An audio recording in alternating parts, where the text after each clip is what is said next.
Hey guys, in this video, I will guide you through how to fix the RTC connection issue in Discord now. This error usually occurs due to a network issue, but luckily there are a few steps that we can take to fix. So this is the first thing you need to do is just head over to your settings on Discord account, go to voice and video and scroll down and under the voice section. You can see the reset option, but here in my case, it's on debugging.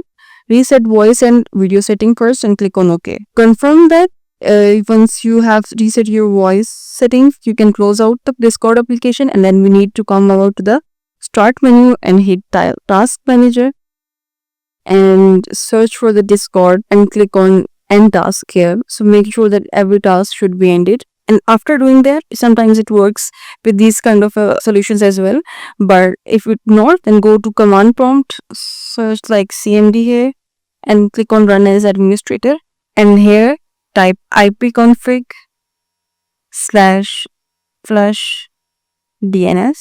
And it will flush the resolver cache, all the cache on your server. Then we can close out of this and then you can try launching up the Discord application. Here Discord, and I hope it will work now. If this helped you, please like and subscribe for more videos.